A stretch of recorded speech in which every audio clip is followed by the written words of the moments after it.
안녕하십니까? 오늘은 로마서 9장부터 12장까지 볼 텐데요. 그리고 이제 시편을 볼 텐데 9장부터 11장까지가 하나의 단락이에요.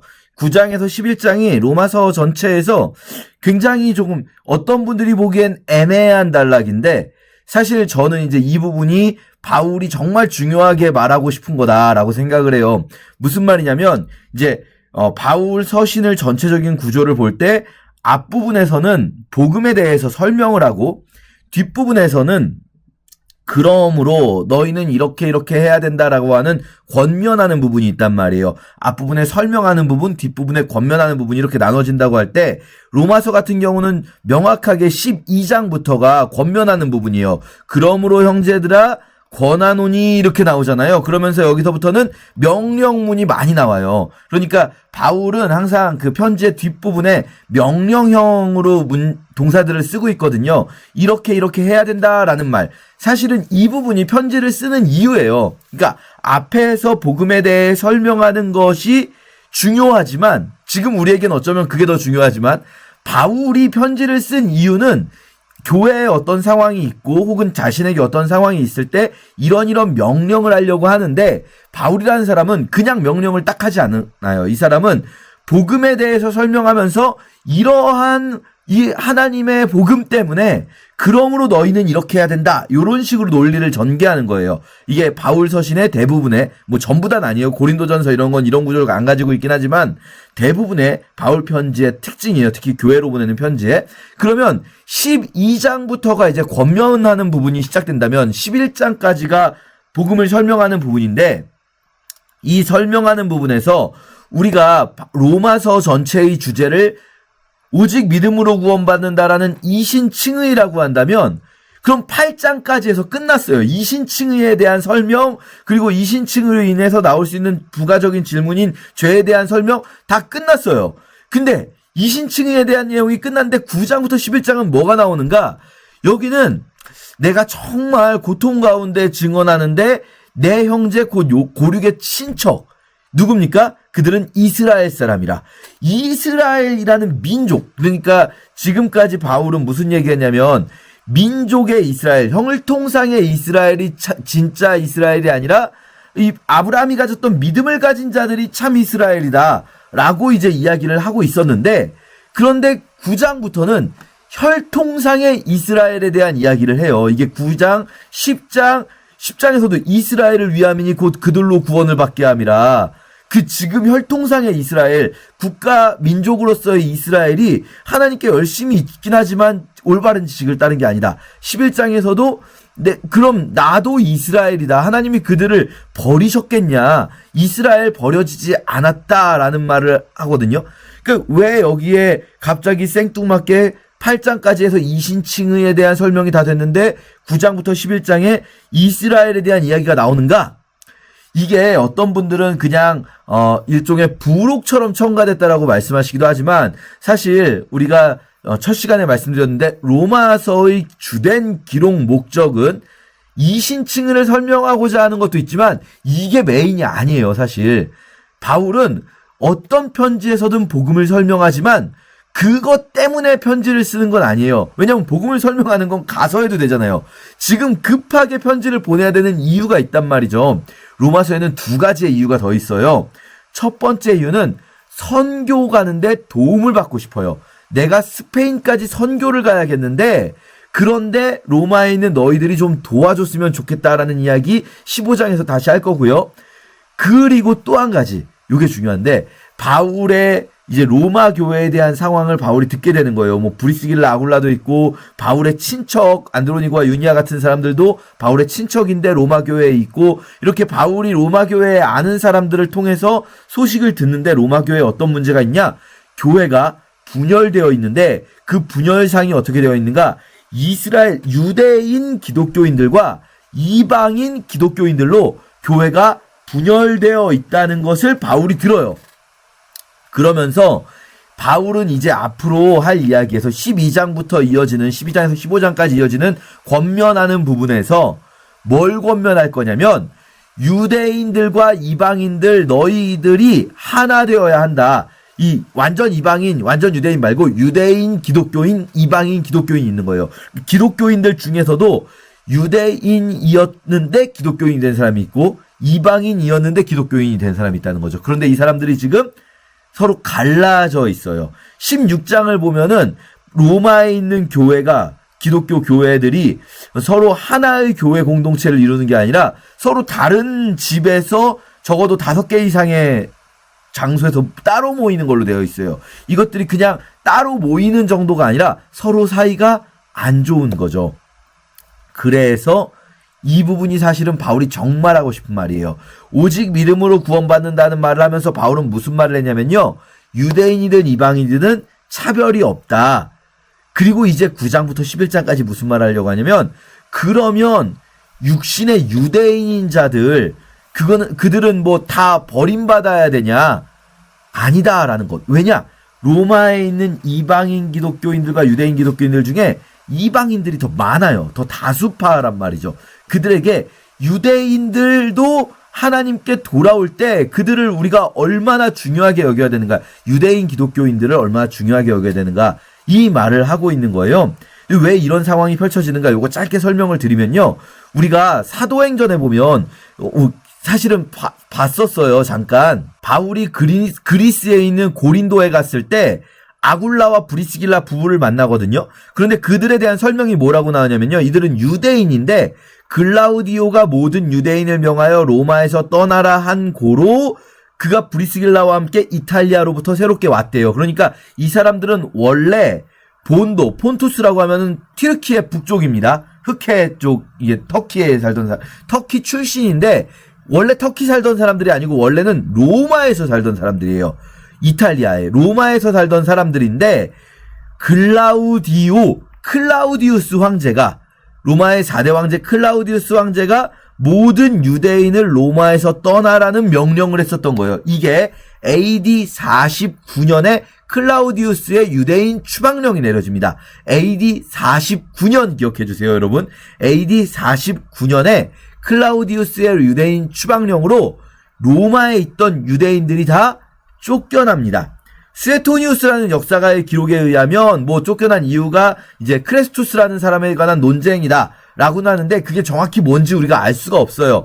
어쨌든 확실한 거는 쫓겨났다는 거예요. 유대인들이 로마에서. 자, 그러면 AD 49년 이전에 로마의 기독교가 있었을까 없었을까 상상해 봤을 때 있었을 가능성이 매우 높아요. 왜냐하면 사도행전 2장에서 사람들이 성령 받을 때 그때 로마에서 온 사람들도 있었다라고 나오거든요. 그러면 로마에서 온 디아스포라 유대인들이 로마에 살던 유대인들이 6월절을 맞아서 예루살렘에 왔다가 예수님을 만나 전도가 되고 복음의 전도를 받고 성령을 받았고, 그리고 이 사람들이 계속 예루살렘에 사는 게 아니라 로마로 돌아왔겠죠. 유대인들이. 그렇게 로마에 기독교가 처음 들어왔을 거예요. 요건 AD 30년대에 있었던 일이겠죠.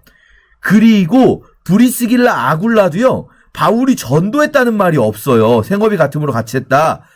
브리스길라 아굴라도 기독교인이 되었었을 거예요. 로마에 사는 상황에서도. 로마에서 기독교인으로 존재하고 있었는데 로마에 교회가 있었겠죠. 그러면 기독교인들이. 이 기독교인들은 주로 유대인 기독교인들. 근데 이들이 전도를 한 사람들이 있었을 거예요. 어쩌면 이방인들이 그때 교회에 들어오게 됐을 수도 있어요. 마치 안디옥처럼, 시리아 안디옥처럼 로마에도 이방인 기독교인들이 들어왔지만 주도하는 사람들은 유대인 기독교인들.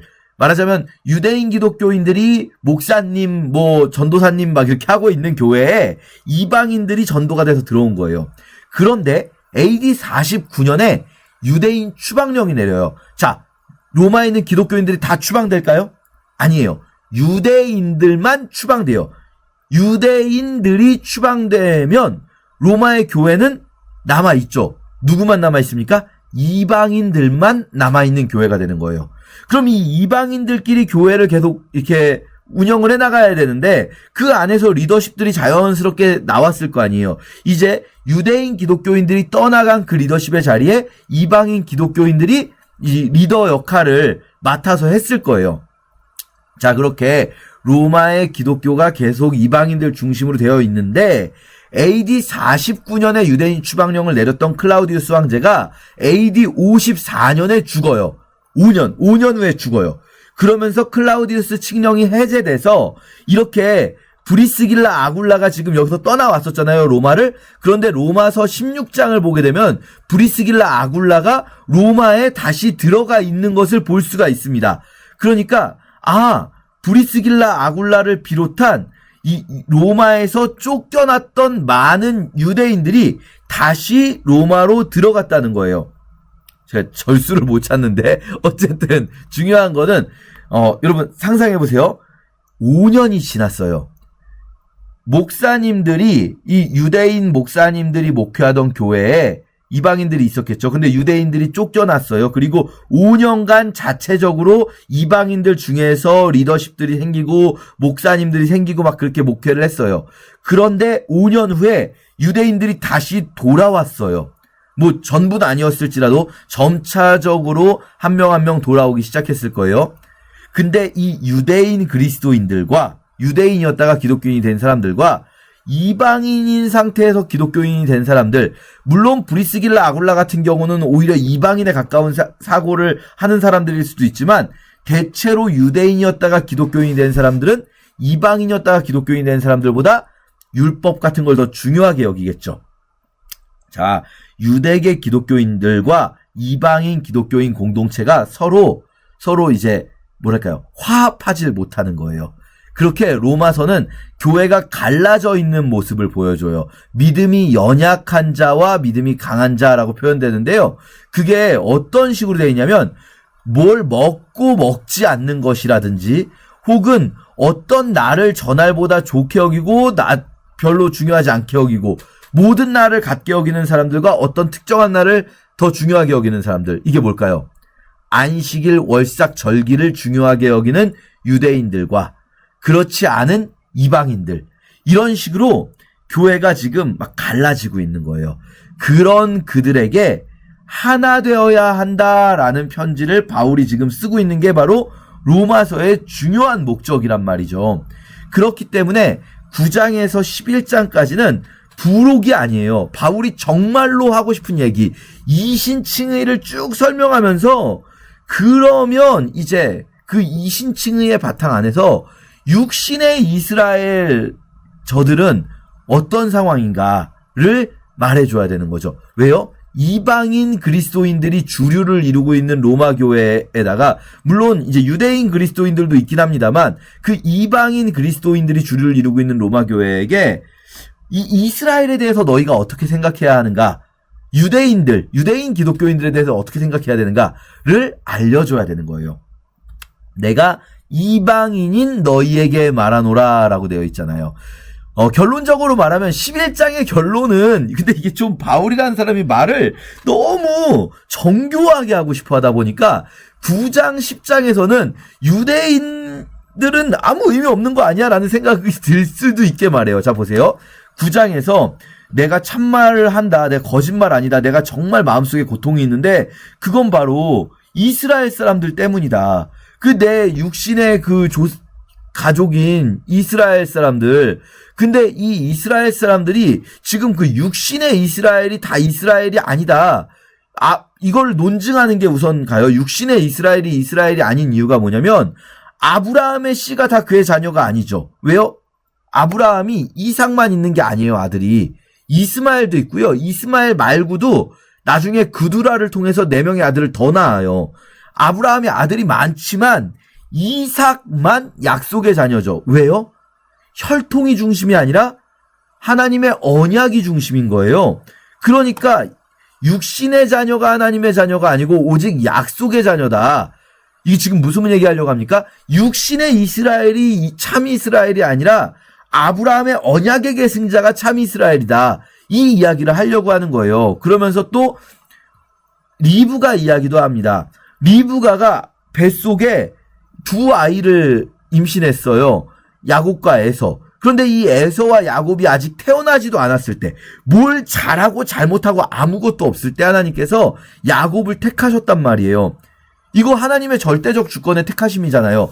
그러면서 혈통이 중요한 게 아니다 라는 이야기를 하려고 하는 거예요. 지금 9장에서는. 9장만 띄어서 보면은 또 10장까지도 마찬가지인데 이 육신의 이스라엘, 육신의 유대인들이 진짜 믿음의 계승자는 아니다라는 걸 되게 명확히 하려고 해요. 왜냐하면 자칫 바울은 또 어떤 오해를 피하고 싶냐면 이 육신의 이스라엘에 대해서 바울이 이들이 정말 중요하다는 말을 할 때 이방인인 그리스도인들이 야 역시 아유 뭐야 우리는 유대인도 아니고 하나님은 유대인만 좋아해 이러지 않기를 원하기 때문에 이 부분을 되게 9장 10장에서 길게 설명해요. 사실 하고 싶은 얘기는 11장인데도 불구하고 11장에서는 육신의 이스라엘이 중요하다는 얘기를 하려고 하거든요. 근데 그 전에 9장 10장을 오해하지 않도록 길게 이야기를 하는 거예요. 자, 그래서 여기서도 보면은 이 하나님께서 토기장이라고 할 때 토기장이가 귀 있을 그릇과 천 있을 그릇을 쓸 수 있지 않냐라고 할 때 어떤 이야기를 하려고 하냐면 진노를 보이시고 능력을 알게 하고자 하사 멸하기로 준비된 그릇을 관용하시는 것 그리고 영광 받기로 예비하신 긍휼의 그릇에 대해 영광의 풍성함을 알고자 하겠다. 자, 무슨 말이에요? 자, 보세요, 여러분. 이거 말을 오해하시면 안 돼요. 하나님이 죽일 자들을 마음대로 결정하실 권한이 있지 않냐라는 게 아니에요. 자, 보세요. 진노를 당할 그릇을 관용하시면서 진노를 안 당하게 하시죠. 그럼 거꾸로 영광 받기로 예비하신 그릇을 진노에 넘기십니까? 아니죠. 영광 받기로 예비하신 그릇도 영광의 풍성함을 알게 하고자 하시죠. 그러니까 누굴 하나님이 죽이려고 한다라는 얘기를 하고자 하는 게 아니라 이방인, 구약에서 이방인이라고 했던 자들도 하나님이 구원하시려고 하는 것이 하나님 마음 아니냐 라는 이야기를 하는 거예요. 그래서 이방인인 너희들이 하나님의 믿음 안에서 이게 유대인보다 못하지 않다라는 이야기가 9장, 10장에 이어져요. 그러면서 또 10장에서도 나는 이스라엘 위해 정말로 열심히 하는데 그런데 이스라엘 사람들이 안타깝게도 그 육신의 이스라엘들 그들이 올바른 지식이 없다. 그들은 무슨 뭐 대단한 일을 율법으로 막 엄청난 일을 하려고 한다. 율법을 꼭 지켜야 된다고 생각을 해. 기독교인 유대인 중에서도 그런 사람들이 많았던 거예요.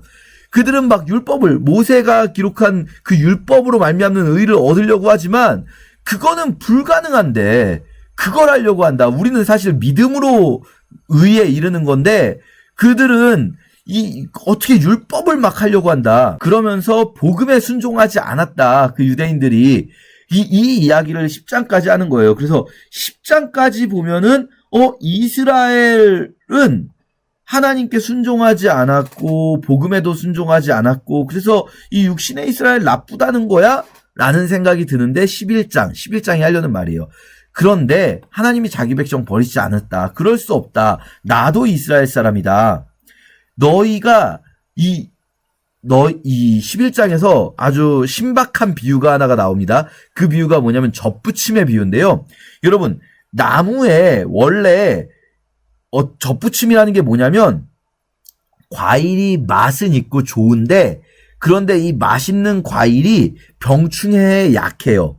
그런데 반대로 맛은 없고 과일은 별론데 이 병충해에 강한 나무가 있어요. 그러면 일단 병충해에 강한 나무를 키운 다음에 그 나뭇가지를 잘라서 그 가지를 병충해에는 약하지만 과일이 맛있는 가지를 붙이는 거예요. 그러면 맛있는 과일이 나오는 거죠. 이게 원래 이제 농사에서 하는 일이라고들 해요.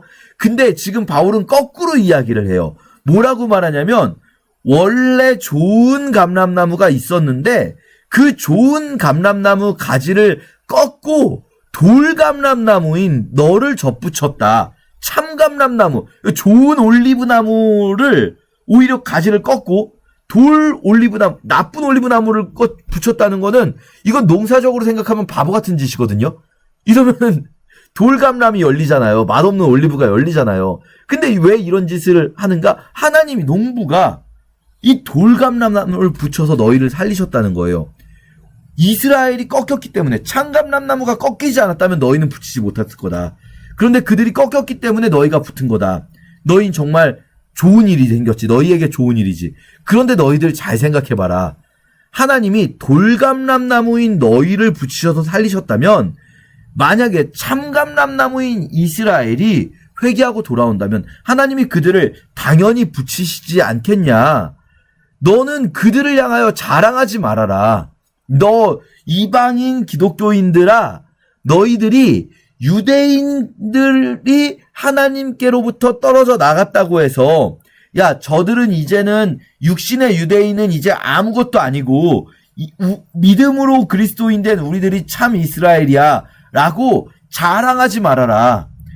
하나님이 너희가 돌아왔을 때 돌감나무인 너희를 붙여주신 하나님이 원래 가지셨던 그들이 하나님께 돌아온다면 얼마나 기뻐하며 붙여주시겠느냐. 그리고 그들마저도 꺾어버리신 하나님이 너희가 만약에 교만해지면 너희는 안 꺾으시겠냐 라고 말하는 거예요. 그러면서 이스라엘이 하나님께서 이스라엘을 돌아오게 하실 거다라고 이야기를 하는 거죠. 그런데 여러분 여기서 또 한 가지 주의할 게 있어요. 바울은 지금 이렇게 이야기를 하는데 이 로마서 11장을 근거로 또 현대 기독교인들 중에 아주 보수적인 교회에서는 이 지금의 이스라엘을 옹호하고 무조건 정치적으로 막 이스라엘을 옹호해야 된다고 그러고 지금의 육신인 이스라엘이 저 봐라 로마서 11장에 유대인들 다 돌아온다고 하지 않았냐. 유대인들이 돌아오는 게 하나님 뜻이니까. 여러분 하나님 뜻은요 모든 인류가 돌아오는 거예요. 유대인만 돌아오는 게 하나님 뜻이 아니라 모든 인간이 하나님께 돌아오는 게 하나님 뜻이에요. 하나님이 원하시는 일이에요. 유대인 돌아오는 게 하나님 뜻이라고 해서 믿음도 없는데 그냥 모든 유대인 구원하신다는 말씀 절대 아니고요. 유대인 돌아오는 게 하나님 뜻이라고 해서 이방인은 돌아오지 않는 게 하나님 뜻도 아니고 사실은 하나님 안에서 유대인이나 이방인이나 차별이 없다는 얘기 여태까지 계속 그걸 길게 했잖아요. 로마서 11장은 지금의 이스라엘 국가가 하는 일들을 기독교는 옹호해야 된다는 말이 아니라 이 바울 당시의 1세기 로마 교회 안에서 유대인 기독교인들에 대해서 이방인 기독교인들이 어떤 태도를 가져야 하는가를 말하고자 하는 것이지 신학적으로 유대인이 이방인보다 더 우위에 있다는 말을 하고 싶은 게 아닌 거예요, 바울은. 그래서 9장 10장에 그 9장 10장 말을 길게 복잡하게 하는 거죠. 9장 10장에서 마치 이 9장 10장을 읽어보면 되게 웃겨요. 앞부분에 9장 시작할 때 10장 시작할 때는 막 내 육신의 형제들 이스라엘 내 그들을 위해서 내가 너무 가슴 아파한다 하면서 뒤에 내용은 결국은 그런데 이스라엘은 순종하지 않았고 믿지 않아서 믿음이 있는 자들이 9장에서는 이방인이든 유대인이든 믿음이 있는 자들이 하나님 택하신 자들 언약의 계승자들이다 라고 얘기하고 10장에서는 그런데 유대인들 많은 이스라엘 사람들이 복음에 순종하지 않고 열심히 율법으로 뭘 해보려고 했다 이렇게 말을 하면서 오해하지 않도록 9장과 10장을 배치하고 있는 거예요. 길게 11장의 말을 뭔가 신학적으로 유대인들이 똑같은 기독교인이어도 유대인 기독교인들이 이방인 기독교인들보다 특별한 지위에 있다. 혹은 하나님의 특별한 어떤 사랑을 받는다라고 오해하지 않도록 9장, 10장을 배치하고 있는 거죠. 11장의 요지는 이제 12장부터 이야기할 거지만 너희 이방인 기독교인들, 숫자가 많은 너희들이 저 유대인 기독교인들 그들이 조금 너희하고 신학적으로 안 맞고 너희를 비판하고 너희는 그들을 또 비웃고 그러더라도 그러지 말고 서로 하나 되라는 이야기를 하기 위해서 11장을 설명하고 있는 거예요. 자, 그렇게 우리가 그런 관점에서 한번 쭉 읽어보면서 내용 이해해 보시면 좋겠고요. 12장 이제 그러므로 권면부가 들어가는데요. 12장은 이제 뭐랄까요, 포괄적인 내용을 다뤄요. 12, 13장에서 조금 포괄적으로 다루고 14장에서 본격적으로 14, 15장에서 로마 교회의 상황을 다뤘는데 이 포괄적인 내용이 뭐냐면 자 보세요. 12장 1절 너희가 드릴 영적 예배는 너희 몸 전체를 거룩한 산제물로 드리는 것이다. 무슨 얘기입니까? 너희가 드릴 예배는 모여가지고 뭐 이렇게 종교 활동하는 게 아니라 너희가 드릴 예배는 뭐 주일날 아침에 모여가지고 다 같이 예배, 공예배 그것만이 너희가 드릴 예배가 아니라 너희가 드릴 예배는 너희 몸 전체, 너희 삶 전체를 거룩하게 살아가는 것. 거룩한 산 제물로 드리는 것. 거룩하게 살아가는 것. 그것이 너희가 드릴 예배다. 그러면서 너희는 하나님의 뜻이 무엇인지 잘 분별해라. 그리고 그 분별해가지고 각 사람에게 마땅히 생각할 생각 이상의 생각을 품지 말고 잘 하나님 말씀을 잘 생각해라. 하나님이 주시는 지혜로 잘 생각해라. 지금 1, 2, 3절은 그냥 조금 속된 표현으로 하면 밑밥 깔고 있는 거예요. 지금부터 얘기할 이것을 너희는 꼭 지켜라. 너희가 거룩하게 사는 게 예배다. 니네가 딴 거 하는 게 예배가 아니라 이거 하는 게 예배다. 그리고 너희는 이거를 정말로 잘 분별하고 이거를 잘 지혜롭게 생각해서 해야 된다라고 하면서 3절까지가 이제 전제라면 4절부터 본격적으로 바울이 하고 싶은 얘기 뭡니까? 우리가 한 몸에 많은 지체를 가졌으나 타 지체마다 기능이 다르다. 그런데 우리가 그리스도 안에서 한 몸이지 않냐. 이거 무슨 얘기하고 싶은 걸까요? 하나 되어라. 너희가 교회가 지금 뿔뿔이 흩어져 있고 유대인, 기독교인, 이방인, 기독교인, 또 유대인, 기독교인들 사이에서도 이방인, 기독교인들 사이에서도 로마 교회가 뿔뿔이 흩어져 있는데 그런데 우리가 한 몸이어야 하지 않느냐. 우리가 각자 역할은 다를 수 있어요. 지금 현대교회로 따진다면 어떤 교회는 조금 더 뭐랄까요, 불신자들을 향해 적극적으로 나아가고자 예배의 형태를 현대적인 예배, 조금 예배의 형태를 심플하게 뭐 우리 흔히 말하는 열린 예배 뭐 그런 어떤 여러 가지 표현들을 사용해서 말하는, 또 열린 예배라는 표현 싫어하시는 분들도 있어서 조심스러운데 뭐라고 표현하든지 간에 조금 불신자들을 향해서 많이 다가서기 위해서 장애물을 최대한 낮추는 교회가 있는가 하면, 그런데 또 어떤 교회는 믿는 사람들이, 신자들이 더 그리스도의 뜻대로 제자가 되게 하고자, 더 하나님께 가까이 나아가게 하고자 제자 훈련에 매진하는 교회도 있고요. 또 어떤 교회는 선교를 하는 교회도 있고요. 그런데요, 여러분요, 만약에 어떤 교회가 다른 교회를 보고 야, 쟤네는 왜 선교를 저렇게 안 하냐? 그러면서 막 우리 교회는 선교를 이렇게 열심히 하는데 쟤네는 왜 선교를 안 하냐? 그러면 또 어떤 교회는 야, 쟤네는 선교만 한다 그러고 교육부서에 왜 이렇게 신경을 안 쓰냐? 야, 교육부서에, 우리 교회는 교육부서 진짜 열심히 하고 있어. 막 이러고. 또 어떤 교회는 아니, 쟤네들은 교육부서 선교한다고 하는데 야, 쟤네들은 말이야, 이 제자 훈련이 별로 없어. 제자 훈련이 진짜 중요한데, 예수님이 제일 중요하게 하신 일이 제자 훈련인데, 막 어떤 교회는 또 예수님은 멀리 있는 자들을 향해서 나아가기 원하셨는데, 저들은 막 기독교인들끼리만 하려는 거 하잖아. 이러면서 서로 비판한다면, 그게 지금 로마 교회의 상황인 거예요. 그게 바울이 말하는 거예요. 우리에게 주신 각각의 은사가 다르다. 지금 여기는 개개인의 은사를 이야기해요. 개개인. 하지만 바울이 말하고 싶은 건 이제 12장은 원론적인 얘기부터 들어가는 거예요. 개개인에 대해서 원론적인 얘기부터. 그런데 사실 바울이 얘기하고 싶은 건 교회의 하나됨이에요. 교회의 하나됨. 우리가 한 몸이 되는 거 아니냐. 각자 역할은 다를 수 있지만 한 몸이 되는 거 아니냐 이겁니다. 그래서 사랑에는 거짓이 없다. 악을 미워하고 선에 속하라. 형제를 사랑하고 서로 우애하고 존경하기를 서로 먼저 하고, 먼저 좀 존경해라. 제가 틀렸어요. 내가 옳아요. 이런 말 하지 말고. 그러면서 부지런하여 게으르지 말고 열심을 품고 주를 섬겨라. 성도에 쓸 것을 공급하고 손대접하기를 힘쓰고 박해하는 자들이 있더라도 축복해라. 지금 이 박해에 대한 맥락이 나오는 것은 13장에서도 또 나올 텐데, 유대인 기독교인들 같은 경우는 아까 말씀드린 대로 유대인 추방령에 의해 추방당했던 사람들이에요. 하나하나 돌아오지만 이 사람들의 삶이 쉽지 않아요. 이게 AD 54년에 유대인 추방령은 해제되는데 AD 54년 이후에도 유대인 집합금지가 있어요. 우리 마치 코로나 때 집합금지 명령이 있었던 것처럼 실제로 로마 시대에 유대인 집합금지가 있었어요. 10명 이상 모이지 못하게 했어요. 그렇게 유대인들 여러모로 유대인 기독교인들 박해를 받는 상황들이 있었어요.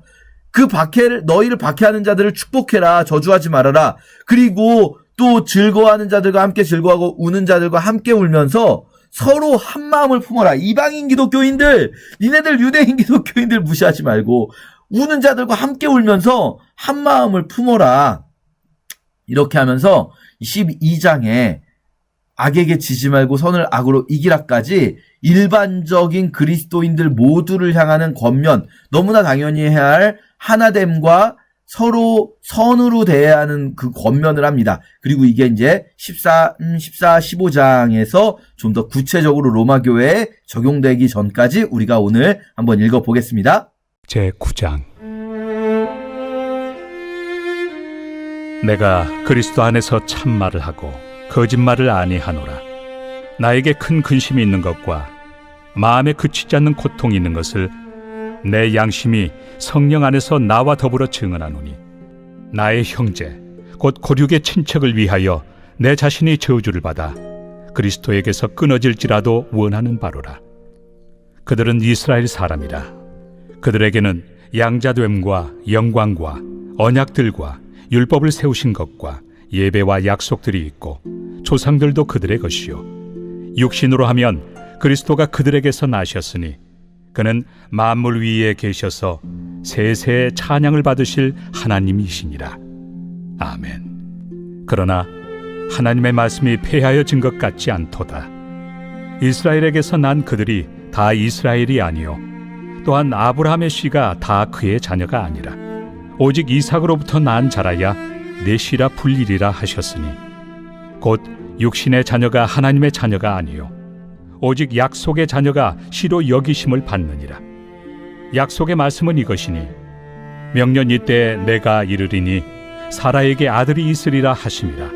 그뿐 아니라 또한 리브가가 우리 조상 이삭 한 사람으로 말미암아 임신하였는데 그 자식들이 아직 나지도 아니하고 무슨 선이나 악을 행하지 아니한 때에 택하심을 따라 되는 하나님의 뜻이 행위로 말미암지 않고 오직 부르시는 이로 말미암아 서게 하려 하사 리브가에게 이르시되 큰 자가 어린 자를 섬기리라 하셨나니 기록된 바 내가 야곱은 사랑하고 에서는 미워하였다 하심과 같으니라.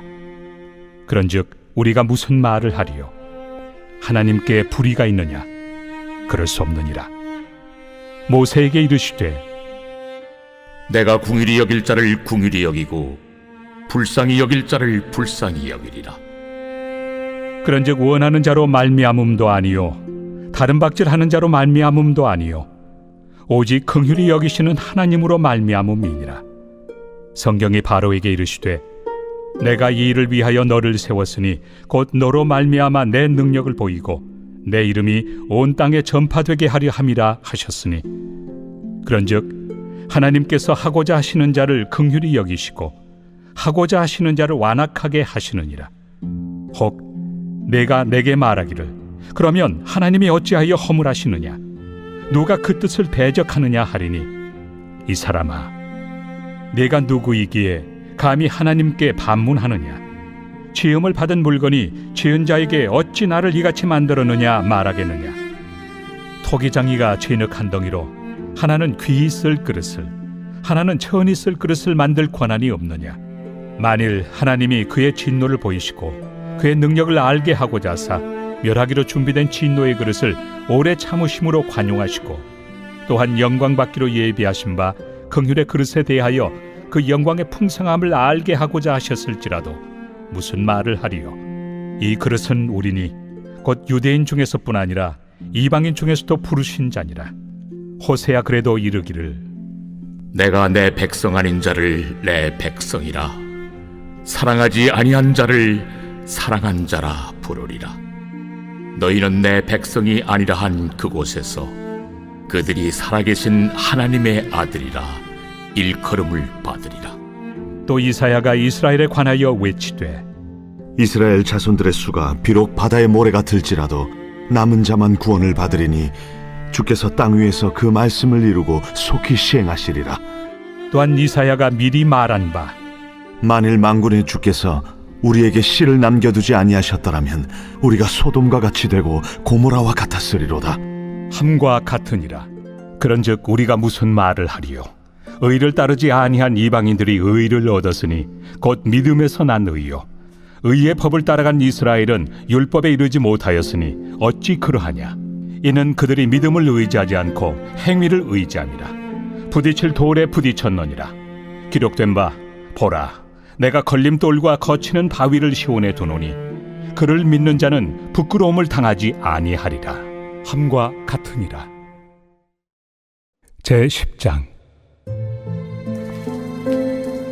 형제들아 내 마음에 원하는 바와 하나님께 구하는 바는 이스라엘을 위함이니 곧 그들로 구원을 받게 함이라.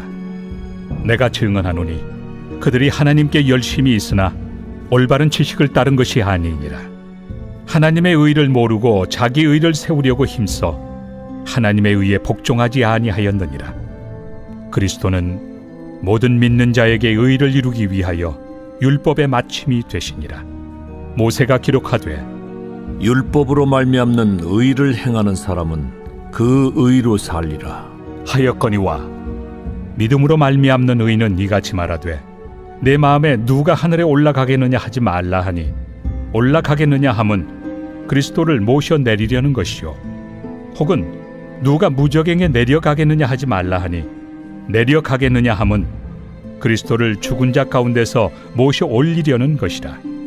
그러면 무엇을 말하느냐? 말씀이 내게 가까워 내 입에 있으며 내 마음에 있다 하였으니 곧 우리가 전파하는 믿음에 맞습니다. 내가 만일 내 입으로 예수를 주로 시인하며 또 하나님께서 그를 죽은 자 가운데서 살리신 것을 내 마음에 믿으면 구원을 받으리라. 사람이 마음으로 믿어 의에 이르고 입으로 시인하여 구원에 이르느니라. 성경에 이르되 누구든지 그를 믿는 자는 부끄러움을 당하지 아니하리라 하니 유대인이나 헬라인이나 차별이 없습니다. 한 분이신 주께서 모든 사람의 주가 되사 그를 부르는 모든 사람에게 부요하시도다. 누구든지 주의 이름을 부르는 자는 구원을 받으리라. 그런즉 그들이 믿지 아니하는 일을 어찌 부르리요? 듣지도 못한 일을 어찌 믿으리요? 전파하는 자가 없이 어찌 들으리요? 보내심을 받지 아니하였으면 어찌 전파하리요? 기록된 바 아름답도다. 좋은 소식을 전하는 자들의 발이여 함과 같으니라. 그러나 그들이 다 복음을 순종하지 아니하였도다. 이사야가 이르되 주여, 우리가 전한 것을 누가 믿었나이까? 그러므로 믿음은 들음에서 나며 들음은 그리스도의 말씀으로 말미암았느니라. 그러나 내가 말하노니 그들이 듣지 아니하였느냐? 그렇지 아니하니 그 소리가 온 땅에 퍼졌고 그 말씀이 땅 끝까지 이르렀도다 하였느니라. 그러나 내가 말하노니 이스라엘이 알지 못하였느냐? 먼저 모세가 이르되 내가 백성 아닌 자로서 너희를 시기하게 하며 미련한 백성으로서 너희를 노엽게 하리라. 하였고 이사야는 매우 담대하여 내가 나를 찾지 아니한 자들에게 찾은 바 되고 내게 묻지 아니한 자들에게 나타났노라. 말하였고 이스라엘에 대하여 이르되 순종하지 아니하고 거슬러 말하는 백성에게 내가 종일 내 손을 벌렸노라. 하였느니라. 제11장. 그러므로 내가 말하노니 하나님이 자기 백성을 버리셨느냐? 그럴 수 없느니라. 나도 이스라엘이니요 아브라함의 씨에서 난 자요 베냐민 지파라. 하나님이 그 미리 아신 자기 백성을 버리지 아니하셨나니 너희가 성경이 엘리야를 가리켜 말한 것을 알지 못하느냐? 그가 이스라엘을 하나님께 고발하되 주여, 그들이 주의 선지자들을 죽였으며 주의 제단들을 헐어버렸고 나만 남았는데 내 목숨도 찾나이다. 그에게 하신 대답이 무엇이냐? 내가 나를 위하여 바알에게 무릎을 꿇지 아니한 사람 7,000명을 남겨두었다. 그런즉 이와 같이 지금도 은혜로 택하심을 따라 남은 자가 있느니라. 만일 은혜로 된 것이면 행위로 말미암지 않음이니 그렇지 않으면 은혜가 은혜되지 못하느니라. 그런즉 어떠하냐? 이스라엘이 구하는 그것을 얻지 못하고 오직 택하심을 입은 자가 얻었고 그 남은 자들은 우둔하여졌느니라. 기록된 바 하나님이 오늘까지 그들에게 혼미한 심령과 보지 못할 눈과 듣지 못할 귀를 주셨다 함과 같으니라. 또 다윗이 이르되 그들의 밥상이 올무와 덫과 거치는 것과 부엉이 되게 하시옵고 그들의 눈은 흐려보지 못하고 그들의 등은 항상 굽게 하옵소서. 하였느니라. 그러므로 내가 말하노니 그들이 넘어지기까지 실족하였느냐? 그럴 수 없느니라. 그들이 넘어짐으로 구원이 이방인에게 이르러 이스라엘로 시기나게 함이니라. 그들의 넘어짐이 세상의 풍성함이 되며 그들의 실패가 이방인의 풍성함이 되거든 하물며 그들의 충만함이리요. 내가 이방인인 너희에게 말하노라. 내가 이방인의 사도인 만큼 내 직분을 영광스럽게 여기노니 이는 혹 내 고륙을 아무쪼록 시기하게 하여 그들 중에서 얼마를 구원하려 함이라. 그들을 버리는 것이 세상의 화목이 되거든 그 받아들이는 것이 죽은 자 가운데서 살아나는 것이 아니면 무엇이리요? 제사는 처음 익은 곡식가루가 거룩한즉 떡덩이도 그러하고 뿌리가 거룩한즉 가지도 그러하니라. 또한 가지 얼마가 꺾이었는데 돌 감람나무인 내가 그들 중에 접붙임이 되어 참 감람나무 뿌리의 진액을 함께 받는 자가 되었은즉 그 가지들을 향하여 자랑하지 말라. 자랑할지라도 내가 뿌리를 보존하는 것이 아니요 뿌리가 너를 보존하는 것이니라. 그러면 내 말이 가지들이 꺾인 것은 나로 접붙임을 받게 하려 함이라 하리니 옳도다. 그들은 믿지 아니함으로 꺾이고 너는 믿음으로 섰느니라. 높은 마음을 품지 말고 도리어 두려워하라. 하나님이 원 가지들도 아끼지 아니하셨은즉 너도 아끼지 아니하시리라. 그러므로 하나님의 인자하심과 준엄하심을 보라. 넘어지는 자들에게는 준엄하심이 있으니 너희가 만일 하나님의 인자하심에 머물러 있으면 그 인자가 너희에게 있으리라. 그렇지 않으면 너도 찍히는 바 되리라. 그들도 믿지 아니하는데 머무르지 아니하면 접붙임을 받으리니 이는 그들을 접붙이실 능력이 하나님께 있습니다. 내가 원 돌 감람나무에서 찍힘을 받고 본성을 거슬러 좋은 감람나무에 접붙임을 받았으니 원 가지인 이 사람들이야 얼마나 더 자기 감람나무에 접붙이심을 받으리야. 형제들아, 너희가 스스로 지혜 있다 하면서 이 신비를 너희가 모르기를 내가 원하지 아니하노니 이 신비는 이방인의 충만한 수가 들어오기까지 이스라엘의 덜어는 우둔하게 된 것이라. 그리하여 온 이스라엘이 구원을 받으리라. 기록된 바 구원자가 시온에서 오사 야곱에게서 경건하지 않은 것을 돌이키시겠고 내가 그들의 죄를 없이 할 때 그들에게 이루어질 내 언약이 이것이라 함과 같으니라.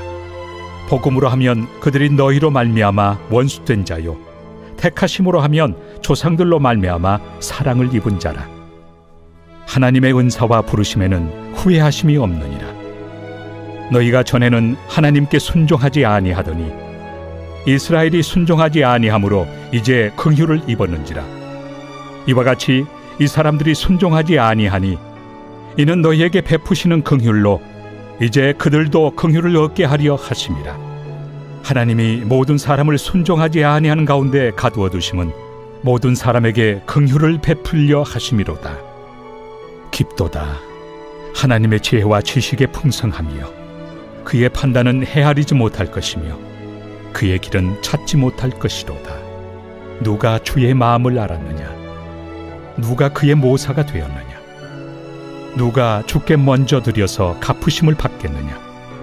이는 만물이 주에게서 나오고 주로 말미암고 주에게로 돌아갑니다. 그에게 영광이 세세에 있을지어다. 아멘. 제 12장.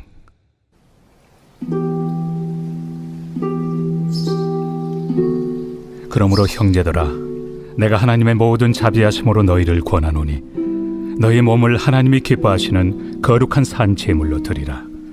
이는 너희가 드릴 영적 예배니라. 너희는 이 세대를 본받지 말고 오직 마음을 새롭게 함으로 변화를 받아 하나님의 선하시고 기뻐하시고 온전하신 뜻이 무엇인지 분별하도록 하라. 내게 주신 은혜로 말미암아 너희 각 사람에게 말하노니 마땅히 생각할 그 이상의 생각을 품지 말고 오직 하나님께서 각 사람에게 나누어 주신 믿음의 분량대로 지혜롭게 생각하라. 우리가 한 몸에 많은 지체를 가졌으나 모든 지체가 같은 기능을 가진 것이 아니니 이와 같이 우리 많은 사람이 그리스도 안에서 한 몸이 되어 서로 지체가 되었느니라. 우리에게 주신 은혜대로 받은 은사가 각각 다르니 혹 예언이면 믿음의 분수대로, 혹 섬기는 일이면 섬기는 일로, 혹 가르치는 자면 가르치는 일로, 혹 위로하는 자면 위로하는 일로, 구제하는 자는 성실함으로, 다스리는 자는 부지런함으로, 긍휼을 베푸는 자는 즐거움으로 할 것이니라. 사랑에는 거짓이 없나니 악을 미워하고 선에 속하라. 형제를 사랑하여 서로 우애하고 존경하기를 서로 먼저 하며 부지런하여 게으르지 말고 열심을 품고 주를 섬기라. 소망 중에 즐거워하며 환난 중에 참으며 기도에 항상 힘쓰며 성도들의 쓸 것을 공급하며 손 대접하기를 힘쓰라. 너희를 박해하는 자를 축복하라. 축복하고 저주하지 말라. 즐거워하는 자들과 함께 즐거워하고 우는 자들과 함께 울라. 서로 마음을 같이하며 높은 데 마음을 두지 말고 도리어 낮은 데 처하며 스스로 지혜 있는 채 하지 말라. 아무에게도 악을 악으로 갚지 말고 모든 사람 앞에서 선한 일을 도모하라. 할 수 있거든 너희로서는 모든 사람과 더불어 화목하라. 내 사랑하는 자들아, 너희가 친히 원수를 갚지 말고 하나님의 진노하심에 맡기라. 기록되었을 때 원수 갚는 것이 내게 있으니 내가 갚으리라고 주께서 말씀하시니라. 내 원수가 줄이거든 먹이고 목마르거든 마시게 하라. 그리함으로 내가 숯불을 그 머리에 쌓아 놓으리라. 악에게 치지 말고 선으로 악을 이기라. 제 138편 다윗의 시.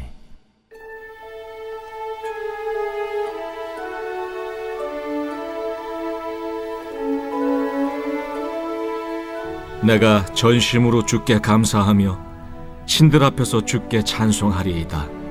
내가 주의 성전을 향하여 예배하며 주의 인자하심과 성실하심으로 말미암아 주의 이름에 감사하오리니 이는 주께서 주의 말씀을 주의 모든 이름보다 높게 하셨습니다.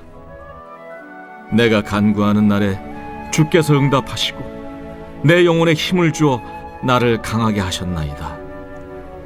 여호와여, 세상의 모든 왕들이 주께 감사할 것은 그들이 주의 입의 말씀을 들음이오며 그들이 여호와의 도를 노래할 것은 여호와의 영광이 크심이니이다. 여호와께서는 높이 계셔도 낮은 자를 굽어 살피시며 멀리서도 교만한 자를 아심이니이다. 내가 환난 중에 다닐지라도 주께서 나를 살아나게 하시고 주의 손을 펴사 내 원수들의 분노를 막으시며 주의 오른손이 나를 구원하시리이다. 여호와께서 나를 위하여 보상해 주시리이다. 여호와여, 주의 인자하심이 영원하오니 주의 손으로 지으신 것을 버리지 마옵소서.